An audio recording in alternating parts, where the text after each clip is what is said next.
reaction of most of and I'm not just talking about ordinary Irish, everyone's entitled to their opinion, but these podcasters, these who are talking about League of Ireland soccer, talking about the Irish team, obsessing with the fact that number one, that England were beaten and were cheering against them, but also obsessing about Declan Rice. Now, there's a photograph there. He played for Ireland underage. He played 3 international games, but they were friendlies. Ireland didn't know that, FAI didn't know their business. He was born in England, and because he didn't play a competitive game in 2019, he declared his allegiance for England. He's now playing for England. He's played in 2 European finals, formerly West Ham, now with Arsenal. But I just can't understand this moronic. I'm just using Declan Rice as an example. People who are supporting the Irish soccer team, supporting the Irish players, supporting the League of Ireland, why are they obsessed, in particular Declan Rice, and maybe even Jack Grealish, even though he wasn't in the squad, but also obsessed with seeing England getting beaten and cheering for it, and the fact that at least 95% of all Irish players who earn a living as professional soccer players earn it in the professional leagues in England, down to the 4th division. And this has been the same way for over 100 years. I cannot understand this. I don't care who you support. If you're supporting an Irish team and League of Ireland and Irish players, support that. But I just can't understand it now. What are your thoughts? Yeah, I think the thing with Declan Rice, I think, to be honest with you, I think most people are sick of it. Yeah. Look, Declan Rice, as you said yourself, he was born in England. Obviously, he came through the underage setup. He was making his way through West Ham, and he got the attention of England. And as you said yourself, he made 3 appearances, friendlies, internationals, senior internationals. And look, the rules are that you cannot change your allegiance once you make a senior cap at a competitive level in international football. And he didn't do that. He played 3 friendlies. Now, as you said yourself, the FAI should have done their business. That was 5 years ago, Noel. This is the point I'm trying to get at. Move on. Sorry. Yeah, move on. Well, you see, it's like there's some I think someone said that China has a long memory and the Irish don't forget, something like that. And look, I think it's a bit.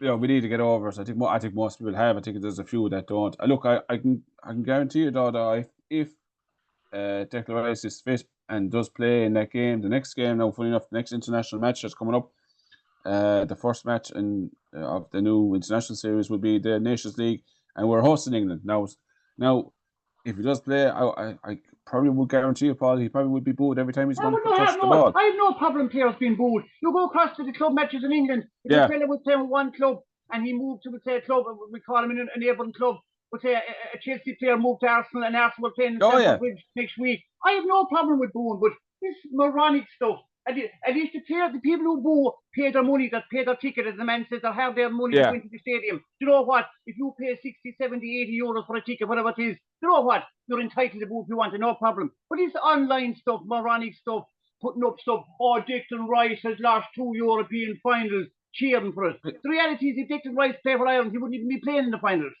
It really gets my goat now. Do you know what I mean with that? Well, that's the fact, Paul. Declan Rice has played 2 European finals, but he definitely wouldn't have played them with Ireland. We never will play with him with Ireland if he was still with them.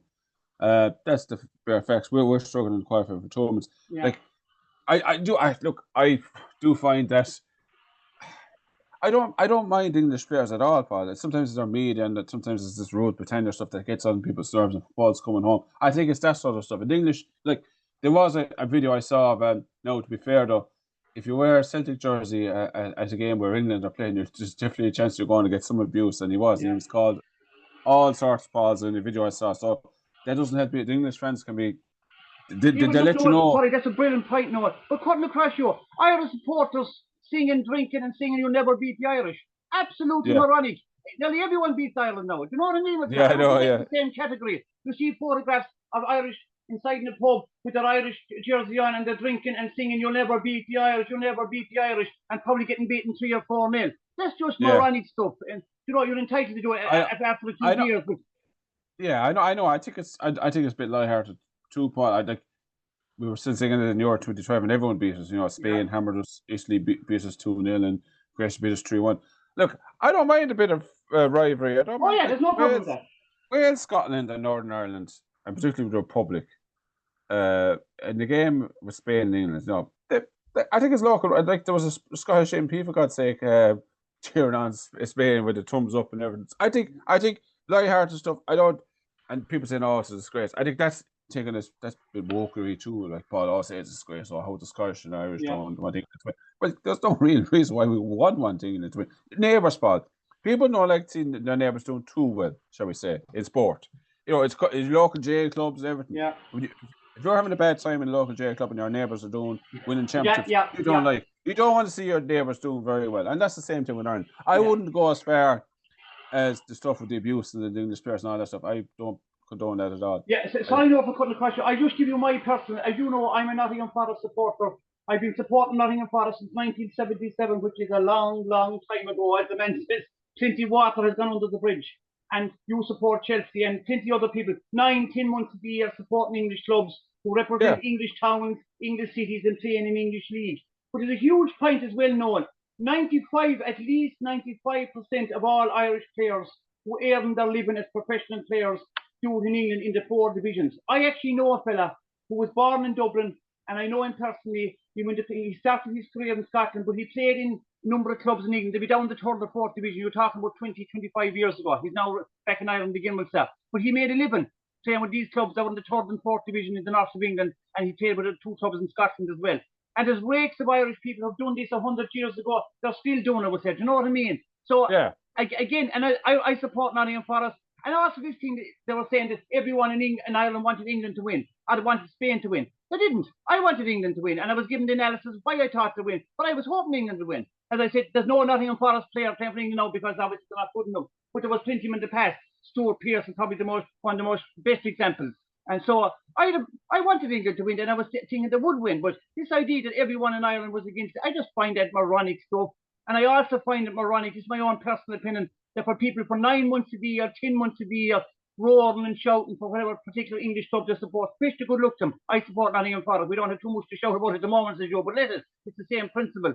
But I just don't get it. What's your opinion? No, that's just me. Yeah. Well, to this, but like I just said, I support Chelsea. I mean, Cole Palmer scored. I was delighted for him. No, look, I have to be honest with you, Paul. I probably was cheering for Spain, but that's because of, as I said yourself, like I take it, whether we like it or not, Paul. When England are in the tournament, and look at the way the things are, England are always going to be in tournament, so in the Euros and the World Cup. Whether we like it or not, the Irish people take a huge interest in it because we support, as we said, we support English clubs or.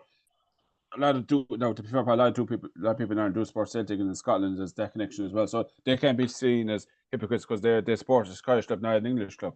But to get back to the English clubs, look, I was delighted with Cole Palmer. I wanted him to play for England because I want to see him do well. I want to see Conor Gallagher. I want to see the players I support. Like I try and get over as much as I can. I want to see the players I support doing well for their national team. Sorry. And look, I was delighted for Cole Palmer when he scored because I think he's a fantastic player. And I think he should have been given more minutes with England. But get back to your point. Yeah, I do think. Look, I don't mind a bit of banter. I like there was for some. I know I'm going on to the different with Scotland, but I remember I saw a clip there of there was Gary Anderson, the player plays for darts, and the English crowd were saying Scotland get battered everywhere they go, and they put up the 2-1. The 2-1 in the big, just made a very light-hearted banter with the fans, and I don't mind that at all. But I think that's fine. I think Scotland got hammered, not hammered, but Scotland got hammered against Germany. They drew with Switzerland, which probably should have won the game if you look at this in the performance. And they lost out to the last minute goal by Hungary and ended up finishing bottom of the group. Like rivalry in sport is fine as long as it's lighthearted, doesn't get sectarian and all that stuff. I find it okay. And look, the whole thing with Declan Rice, you said yourself, there is that bit of hurt where we lost out on him and we made a mess of it. Yeah, that's a great point. Because actually, John Delaney as chief executive and Martin O'Neill in particular as manager, he had a perfect opportunity. We're not going to go back over all ground, but we actually lost and we messed up there big time. Oh, definitely, Paul, and that's probably it. Where England took advantage. Like, I think the way to win Ireland is we can't afford Declan Rice and Jack Grealish will walk into our team now. Like, there's no question. But look at the clubs that play from Man City and Arsenal. They would walk into our squad. There's not one Irish player that we're getting them in an Ass's roar of the England squad. Let's call a spade here. So we lost out on him, and we really could do with him because if you look at in the past, Paul, with Wales, they had 2 key players Bale and Ramsey, and they were playing for top clubs in England at the time. Yeah. And Real Madrid, and Sports and Arsenal. Bale was playing for Real Madrid, and when Bale was playing for Real Madrid. Two key players like that can carry over the line. Now, obviously, it's not always the same. They already have Odegaard and Haaland, and they didn't qualify. But 9 times out of 10, if you got two really top quality players, and you know, sorry, just to back up your point, if you go back to the 80s, we had Liam Brady outside in Italy. Now, Ireland didn't qualify in 82, but it was only in goal difference. They didn't qualify for a World Cup, and Liam Brady was a world-class player. So one or two top players can make a huge difference. And we're lacking them big time, Paul. Just focusing on ourselves now. Yeah. When England come to town in less than 2 months' time, I think it's September the 7th, we're playing them. Like, if we don't get our act together, now I know Heimer Hilgrinson has already just got the job. And to be honest with you, he said the top teams will show us up our weaknesses, what we need to improve on. But we need to be careful, Paul. We don't blow too much on most Irish people, because England will come to town. And if England play like they did against the Netherlands, Paul, they could beat us 2 or 3-0 at least. You know, like, obviously, I think in International Football Nations League, England might try out a few players. They're competitive games, yes, but they're not qualifiers. So, and Hungary beat England 4-0 in I think in Wolves Stadium the one time when I think during COVID time. So look, it's we need to move on from it. I think some people will let it go, but I think Declan Rice, Arsenal fans, for God's sake, I mean, Arsenal fans who are Irish, they'll be going watching him play for England now in the Viva Stadium if he's fully fit, and hope he doesn't get a crunching tackle, because they know how key of a player he is for him. So look, I think we need to move on. I think look, it's he's a good player. He's had 2 European Championship finals. He's lost them both. He's had a great season at Arsenal. So look, he's moved on, and I think it's about time other people have moved on as well. Yeah, and just for the September game, I hope he's playing. I hope Jack Grealish is playing, and they get a good boon. I have no problem with that. As I said, if a man puts his hand in his pocket, and it's for the ticket to be near enough to €100, I don't know exactly how much they are, but you know what? I have no problem with that. I hope Ireland win the game and give their best performance and all. That was absolutely no problem with that. But I just find it moronic. And even these so-called social media accounts who are talking about the League of Ireland, that's their thing. Brilliant. Talk about the League of Ireland. Absolutely fantastic. The various clubs in the League of Ireland, how the League of Ireland are doing, good, bad, or indifferent. But I don't know. It's just something I don't get, anyone say. But anyway, look, as the saying goes, we want Ireland to win when they're playing England, absolutely. But I put on the record now, and I have no problem saying this. On Sunday night, I wanted England to win, and we were giving analysis on the podcast and why I thought they would win, and they came very close to. But this idea that everyone in Ireland was shouting against England, that's absolute rubbish. And No. And to be fair, Harry Kane has Irish connections. I think his grandfather was from Mayo, and Conor Gallagher is gone out with a Cork woman, and her family was part of England as well. Now, maybe having Irish people wearing English jerseys might be riled up a lot of other people. But look, there is that connection, Paul, like whether people like it or not, and it's.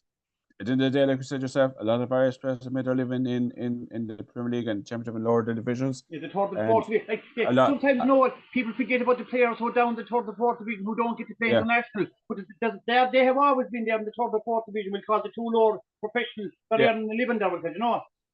And as a friend of mine who was English said, look, lads, in a couple of weeks' time, I think after the 2020 final in Wembley, I think Italy had beaten them on penalties. He said, lads, in a couple of weeks' time, you'll be spending the Queen Shilling over in London. So that is true. Like, look, we're all hypocrites, Paul. England could be hypocrites too as well with their flags and all the rest. With St. George, I think was an immigrant himself, and St. Patrick was originally from Wales. So look, we're all hypocrites sometimes when it comes to flags and teams and sport and all that stuff. But as long as it's a bit banter, as long as it doesn't get over the top, I have no problem with it. I have no problem with a bit of banter. Local rivalry is good in sport, maybe in life as well. So I have no trouble with it when it gets nasty and when it gets needless. Like, to move on from Declan Rice, he played. Like, it's the rules, Paul, that make a mockery of it. He played 3 international games at senior level, friendlies, and you can still switch your allegiance. The issue we should be at FIFA and UEFA and the FAI for not Captain Rice. We should, and Jack Grealish for example as well. We lost on 2 big players who were playing at top clubs in England. Jack Grealish has performed very well for City now and again, but we lost them, and they took the chance with England, and that's all. We'll move on.